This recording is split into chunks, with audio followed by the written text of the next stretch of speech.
Hello, I'm Anda. I'm Dini. And I'm Eka. And we are Australia Team.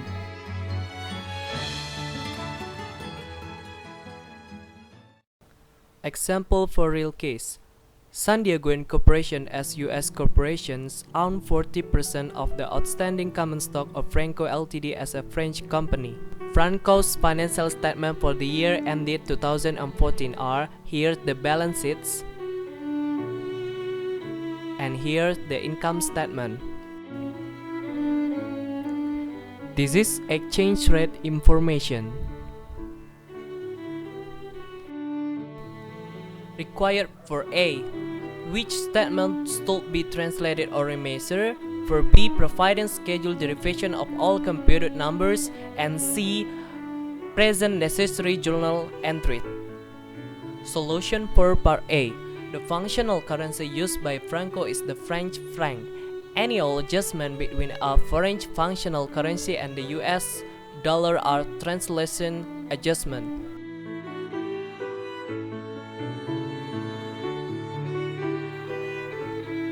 Solution for part B shows in this table.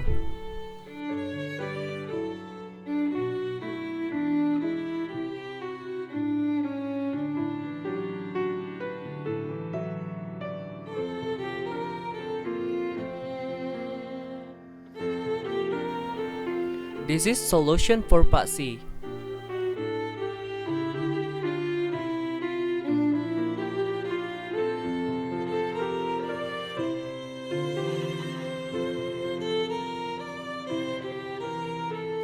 There are 8 purposes of this chapter.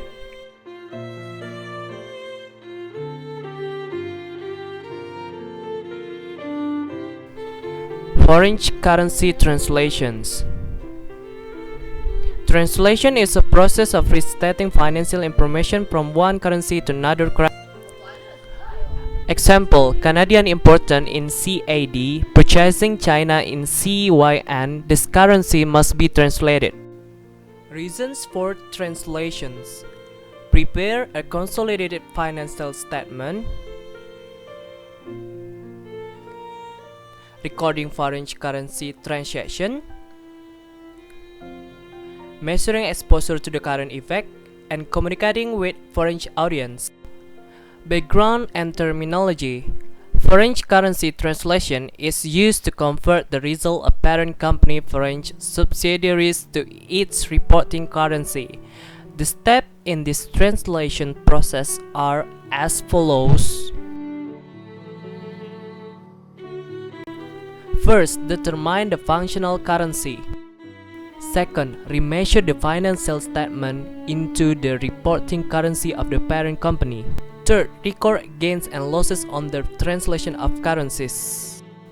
Foreign currency translation take place directly in the spot market,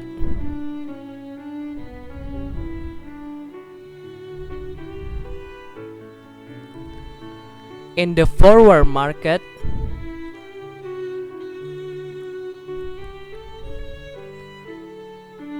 and the swap market.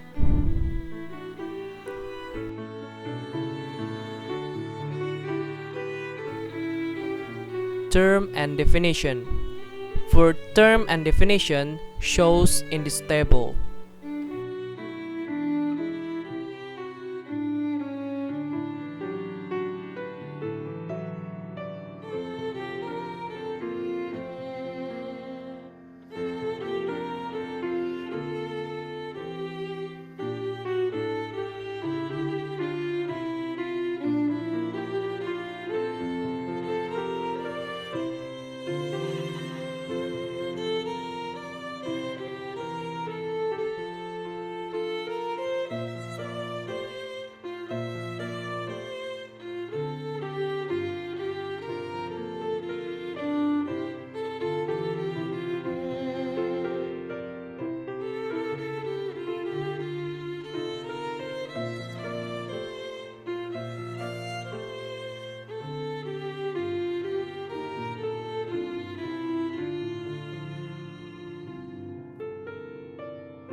Financial statement effect of alternative translation rate.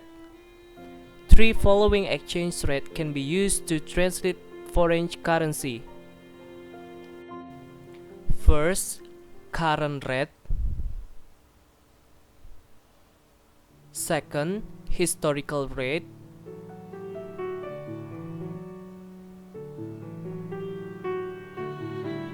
And third, average rate.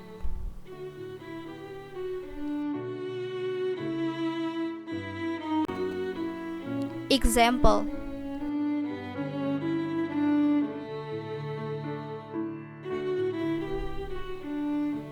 when the exchange rate is 2 foreign currency equal $1, this asset would appear at $500.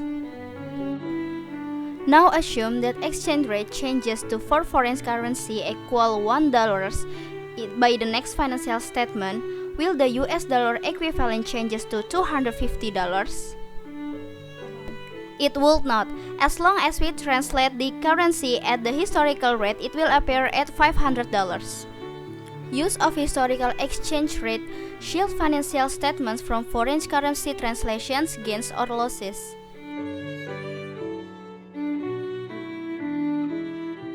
But if using the current rates, it causes translation gains or losses. Foreign currency transactions. A foreign currency transaction may be denominated in one currency but measured in another. To understand why, consider first the notions of the functional currency. FAS number 52 mandates the following treatment for foreign currency transactions. First, at the date transaction recognize each asset, liability, revenue, expense, gain or loss arising from transactions should be measured and recorded. Second, at each balance sheet date, recorded balance that are denominated should be adjusted to reflect the current exchange rate. Single transaction perspective. Exchange adjustments are treated as an adjustment to original transactions and its settlement are a single event. Two transaction perspective. Receivable consider as period incident from a sales provide additional income. Foreign currency translation. In this section, we could learn 7 parts that explain fraction of foreign currency translation, such as translation methods, financial statement effects, and also translation gain and losses. Translation methods.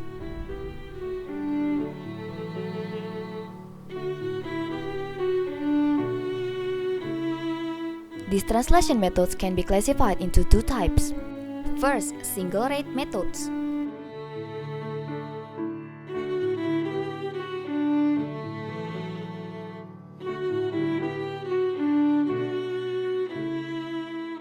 Second, multiply rate methods. In these methods, there are 3 derivative methods. First, current non-current method. A foreign subsidiary's current asset and liabilities translated into parent companies at the current rate. Non-current asset and liabilities translated at historical rates. Whether income statement items translated at average rates. Depreciation and amortization charge translated at historical rate when the related assets were acquired. Second, monetary non-monetary method. Monetary asset and liabilities translated at the current rate. Non-monetary items translated at historical rate. Income statement items translated at average rates. This method views monetary assets and liabilities as exposed to exchange rate rates. Third, temporary method.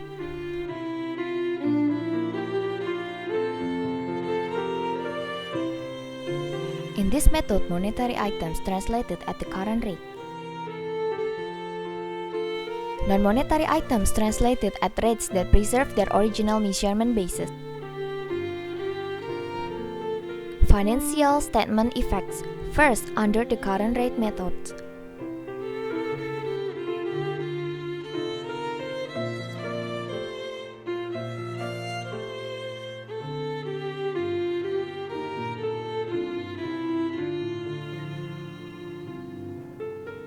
Second, under the current non-current method.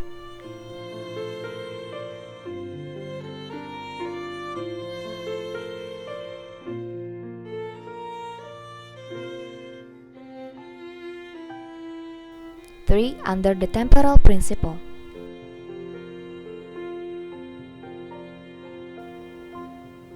First question. What are acceptable foreign currency translation methods? And under what condition? Regarding the first question, we think that there are three different translation approaches. First, historical rates. Historical rates is suitable with the object of translation is to change the unit of measure for financial statements of foreign subsidiaries to the domestic currency.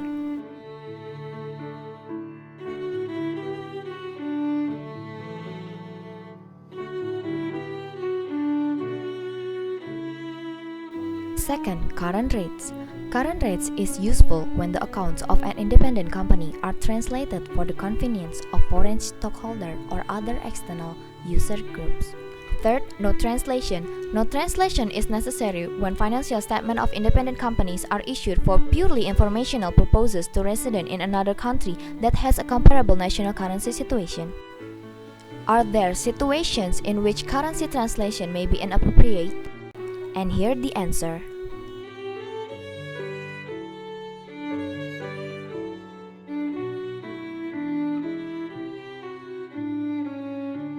Appropriate current rates. An appropriate translation rate should reflect economics and business reality as closely as possible. Free market rates are preferable with one exception, where specific exchange controls are in effect, the applicable rates should be used. Translation gain and losses. First, deferral. Some analysts argue that deferring translation gain or losses masks the behavior of exchange rate changes.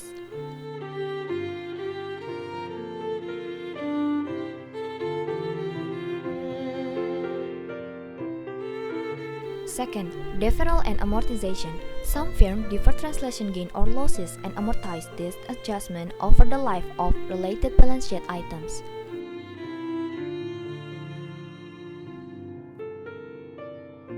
Third, partial deferral. Partial deferral is to recognize losses as soon as they occur, but no recognized gains only as they are realized. Fourth, no deferral. This option views deferral of any type as artificial and misleading.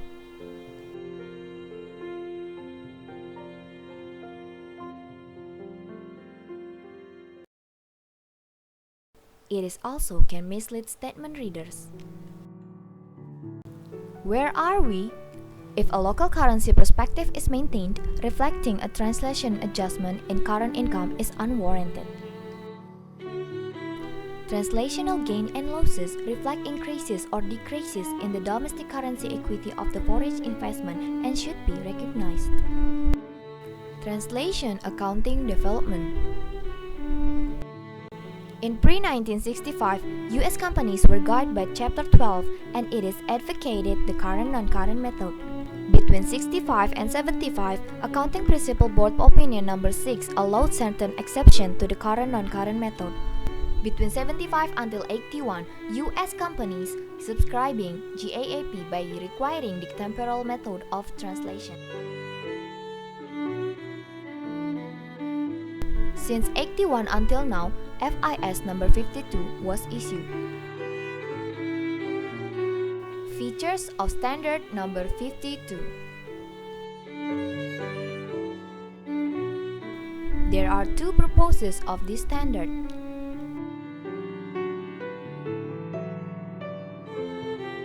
First, translation when local currency is the functional currency using current method. Second, translation when the parent currency is the functional currency using temporal method. Third, translation when foreign currency is the functional currency using temporal method and retranslation with current method. Measurement issues. Readers of consolidated accounts must understand several issues. First, reporting perspective. These two institutes accommodate company reporting perspective. But the problems are financial statement readers better served by two different reporting perspectives of consolidated financial statement? Is there any difference in substance of translation adjustment under the different method? Is FAS number 8 concept of a single unit of measure lesser than the other? Should we stop translating foreign currency financial statements altogether? By doing that, it would avoid many of the fails associated with current translation method.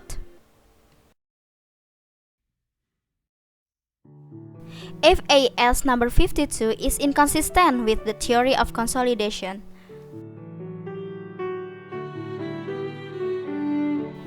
Second, what happened to historical cost? Translating a balance measure under historical cost at the current exchange rate produced an amount in US dollars that is neither the historical cost nor its current value equivalent. Historical cost is the basis of US GAAP and most of multinationals will have historical cost measurement.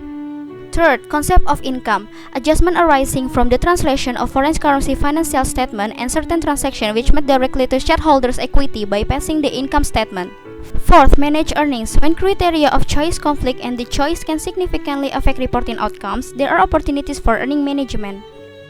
Example, a foreign subsidiary may incur its transaction in the local environment with local currency. This condition would make the local currency as the functional currency.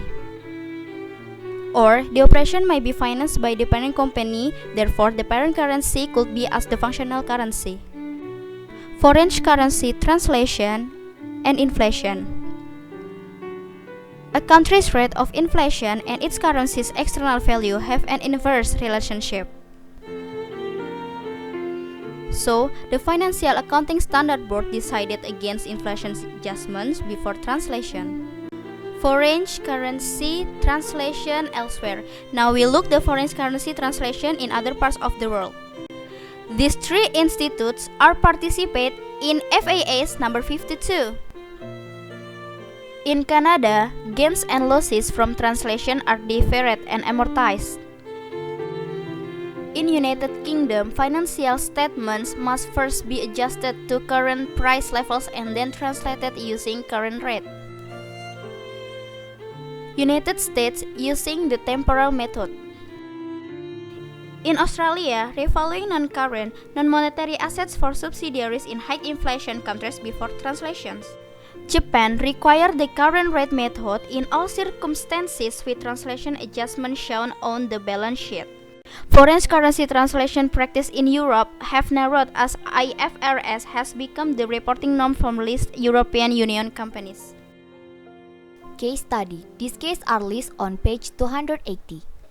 The offshore investment fund was incorporated for the sole purpose of allowing U.S. shareholders to invest in Spanish securities. The fund is listed on the New York Stock Exchange. The fund custodian is Shady Rest, which keeps the fund's account and prepare in euros, but in the opinion of auditors it should be in dollars. Effect of decision. It confusing the managerial and annual report delay. This is difficulties caused by the functional currency choice.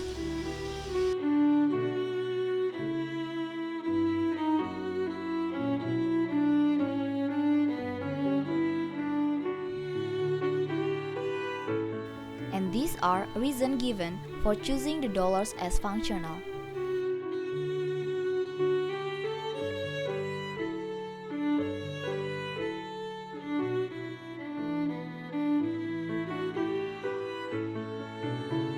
Management viewpoints. Incorporated in the US with US shareholders. Financial reporting in US dollar under GAAP. Payment of certain expense in dollars. And US tax and SIC regulations. General thrust of FIS number 52.